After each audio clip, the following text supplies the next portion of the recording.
If you happen to design the operating model, the governance, the value allocation too early, you tend to have the phenomenon that you optimize for control rather than for scale and for speed. But due to the nature of AI, you need to learn sort of if that ambition is achievable. So the focus until you get to that first production site has to strictly stay with the value focus. A centralized model enables you at least to have a few set of resources that you can, with a good target, inject into where it makes sense and perhaps pull them out if you see it doesn't. Hello, my name is Alex Rumble. I'm the Chief Marketing Officer here at HTEC. And today we're discussing operating models. We have seen in the research that we have done recently, which was around 2,500 respondents that we had across North America, Europe, and the Middle East, that adopting enterprise-wide AI very much still remains a challenge, and that requires the evolution of business processes. The conversation has shifted from proof of concepts much more towards how do we manage this as a business? How do we evolve our operating model to ensure that we do in fact capture that value? Everybody seems to be talking about operating models. We see reading a lot about it, and I've decided to invite Ronny Fehling, our Chief AI Officer here at HTEC, to join the conversation. So Ronny, first of all, welcome, and thank you for joining me. Ronny, a lot of companies are currently debating AI operating models, but progress and decisions are slow. Where are they getting stuck? What are they getting wrong? Well, you're right. They're debating a lot around this. And the debate, as you know, has been going on for a very long time. We have all kinds of discussions around federated, centralized models, how we allocate the budget, put the guardrails in. But I would say most of those companies have not earned the right yet to talk about governance. Now, I don't mean that in an arrogant way, but it's really that we see that these things are evolving as you realize how AI actually works in your operations. Right. And if you happen to design the operating model, the governance, the value allocation too early, you tend to have the phenomenon that you optimize for control rather than for scale and for speed. And I think that is where we have some of the problems, because you first control and you don't learn anymore how you should act actually in there. Or it slows down the learning because you have so many approval processes. And once that learning from the AI initiatives slows down, I think the scaling of it becomes really, really difficult. Tell me a little bit more about what you mean by optimizing for control before learning. So if you have a standard governance model, you have the structure that you put into place. You have the target state designs that you define, this has to achieve that. You have to put all the policy elements into place. And you often do that before you have one meaningful AI initiative into production. Right. And the intent, of course, and the importance is very good. You have to be able to use governance to run AI safely. But in practice, this kind of structure often slows it down, because then you need to first know who needs to approve this, what are the requirements for that. And if you slow down, then the value realization or the rejection of the company with regards to these actually happens, and your AI initiative might die. So in fact, if you do the governance first, you're putting guardrails around something, therefore you're limiting your own learnings, which means you're also limiting the value that the company can effectively get from AI in the first place. Do you see that governance being put into place early often in the conversation that you're having? It is a natural phenomenon of the company. It's a desire for control. Right. It's how they have made business, how they have made money on this.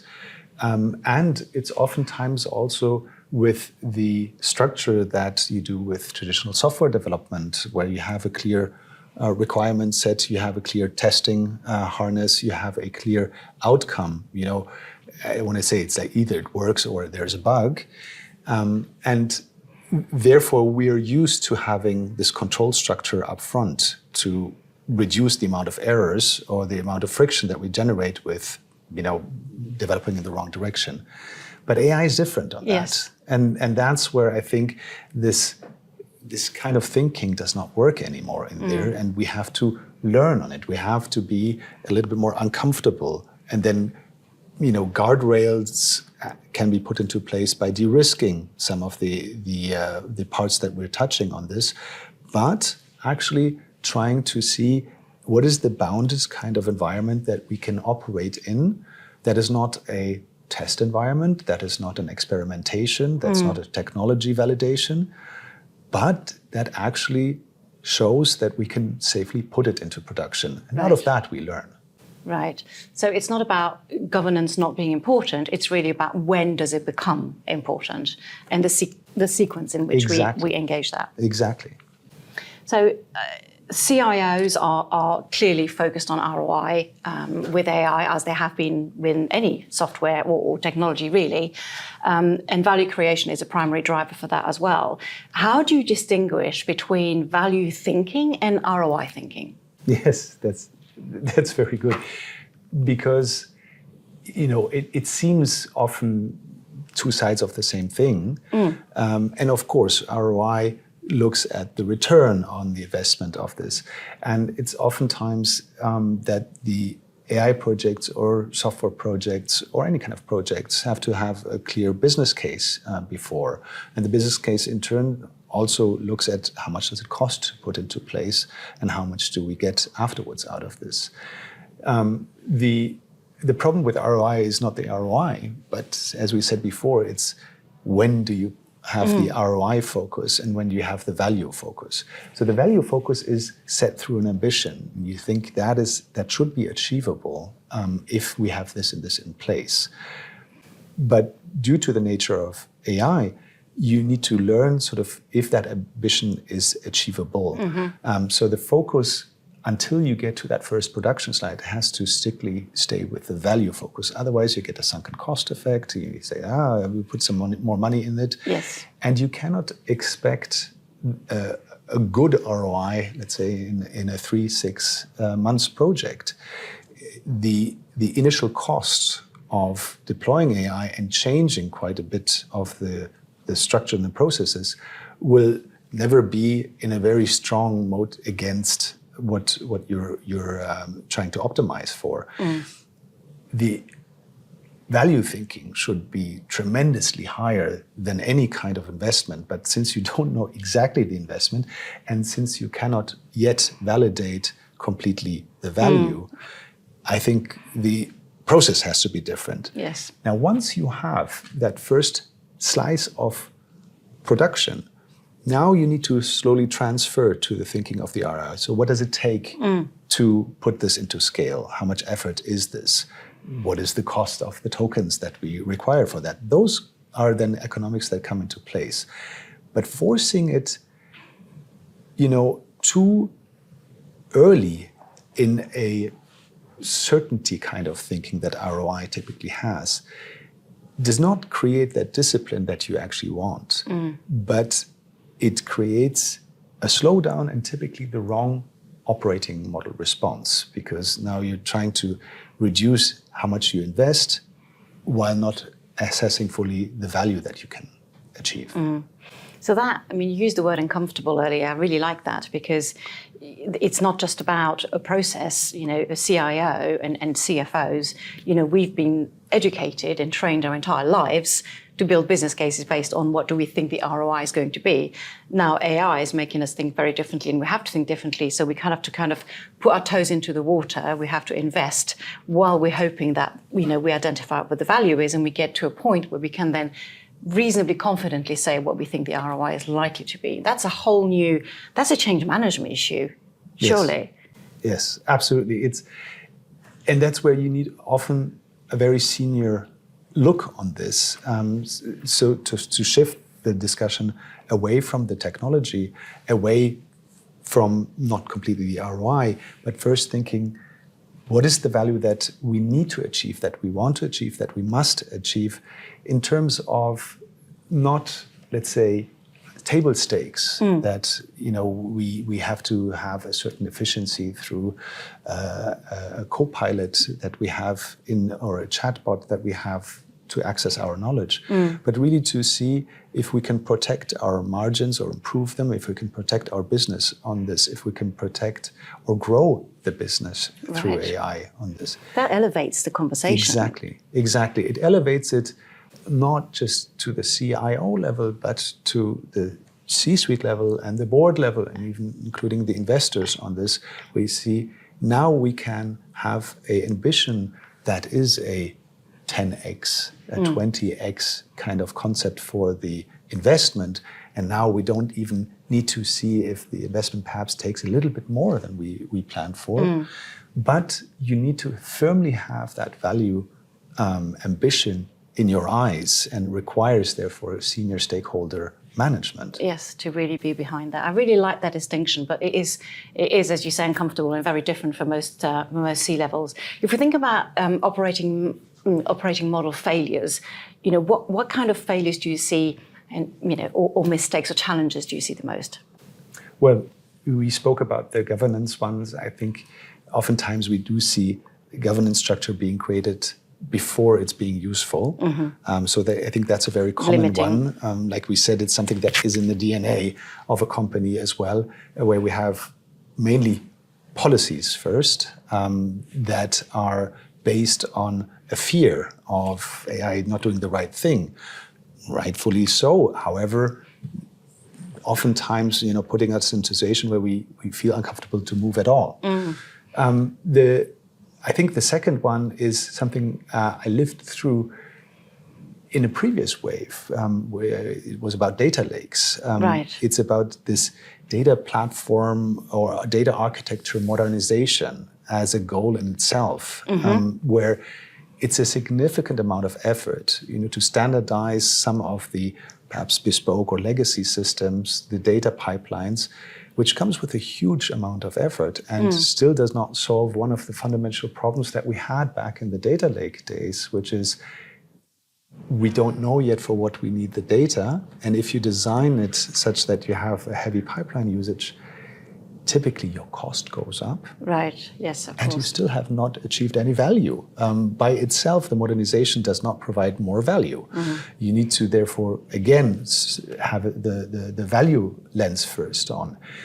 And I think that is similar to this third pattern, which is something that by nature of how the business works and how perhaps also consultancies work, is we often underestimate the amount of effort it takes to put something into production. So you have the concept of seeing if the technology works in a proof of concept. We have the concept of a proof of value, where we actually say we can demonstrate reliably that the ambition is directionally right. But the problem is that unless it goes into production, unless you are able to overcome all the frictional elements that make this work in your operations, you do not have that proof of production that brings the ultimate value on this. And I think this underestimation of that effort often leads to a bit of a shock once you pass that proof of value and you see like, oh my God, this is actually much, much harder than we thought, because we didn't design the proof of value with the production goal in mind. So you then found yourself in a situation where you've managed yourself to think about the ROI at a later stage. You think about the value that you want to create. You've taken that value to your board and to your investors, and everybody's behind it. But ultimately, the proof of production is the ability to execute and realize the promised value. And if you don't have that, now what does proof of production? Why is that distinction so important? Well, I think that the value really tries to demonstrate how the ambition can be achieved on paper. Right. Let's say it like that. Okay. You do change management as well in a very bounded way on this. But oftentimes, the promised land is not something that we see achieve. I mean, that all the numbers show that more than 90% of the companies fail exactly in that gap, exactly in the problem of putting something into production, seeing that it's actually much, much harder. You have to demonstrate that the solution can survive the operational reality. Right. And that means, real data. It means real workflows, the constraints that you have, the quality issues, the user adoption, the compliance in complex or regulatory systems. And oftentimes also the operational complexity. You might have multiple sites, and what works here in this country does not work in the same way on the other one. So in many environments, in most environments that I encounter, that is the actual real test. And that's why I think that distinction is so important, that you should strive, yes, of proving the value, but at the end, what you need to do is you need to prove the production. And to what extent does skill come into that? So, if you think about, it's easier. I mean, in a previous conversation, you've talked about, slices of production where you really put it to the test. You then take it, there is in my head, I'm thinking there's a skills gap potentially within the organization. Do you bring a partner in at that point? Do you, how do you manage that transition to kind of maximize your success? Yeah. Or do you create an organization internally? What are you seeing, and what's your experience from that? Well, we all know that having AI talent is there's a war out there. It's very difficult and very pricey. So if you have to first hire, we're potentially falling again into the trap of creating first a governance, a budget, an organizational structure. Who do they report to? What are they accountable for? Yeah. So these things slow down, but also create a financial burden for the company without yet knowing if this actually can work for them. Right, yes.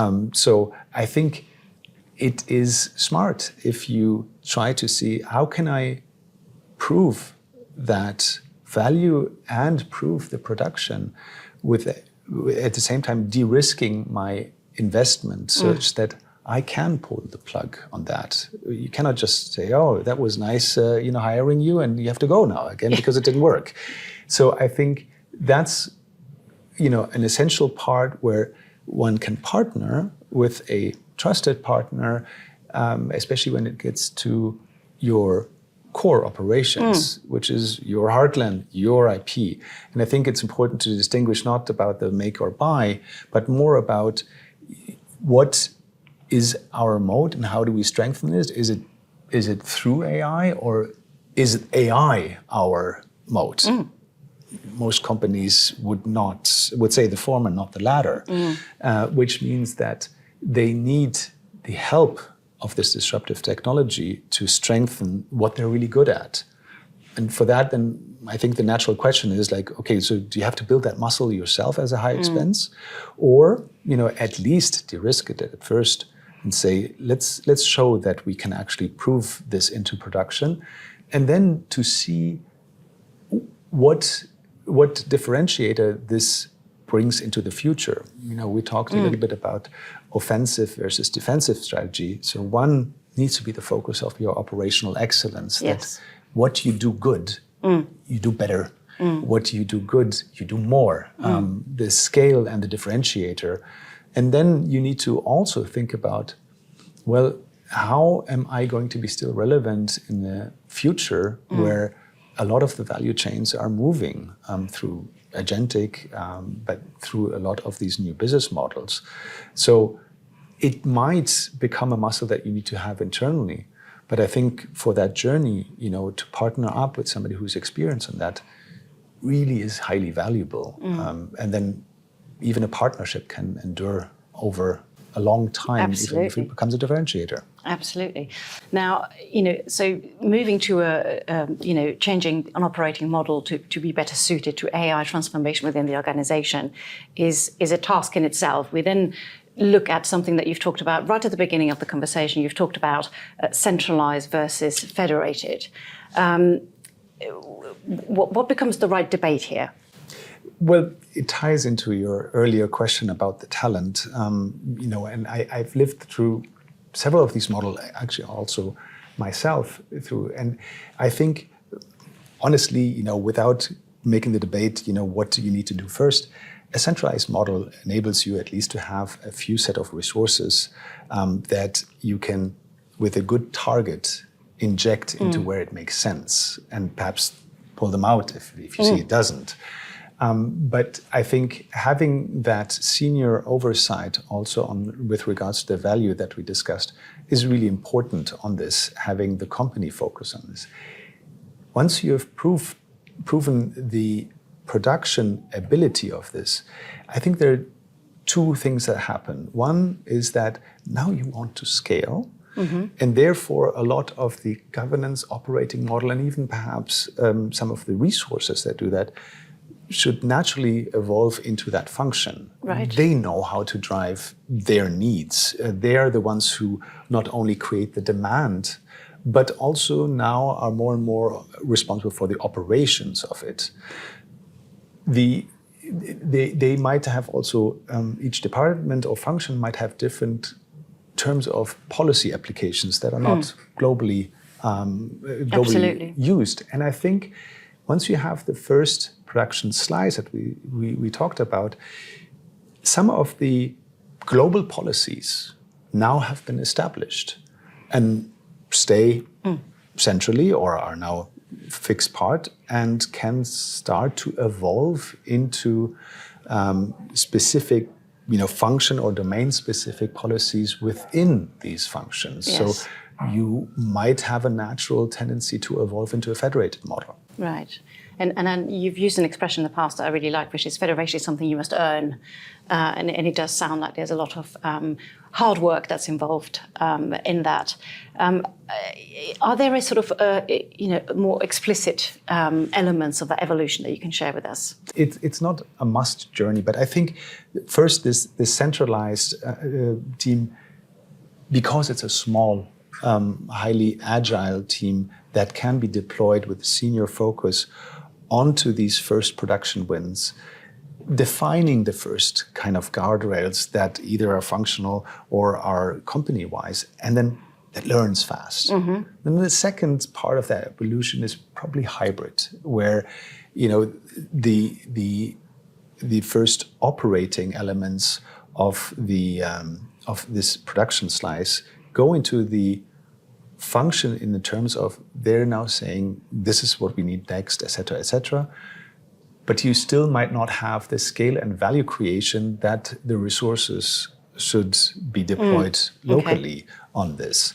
And I think then when you see that at the scale and at the complexity that is required on the function, it is probably better that the federated divisions really take over both the resourcing and the operation and the demand aspects of these AI initiatives, and then enjoy again this agility, I think now per function. And the global need suddenly has shifted in a more established model.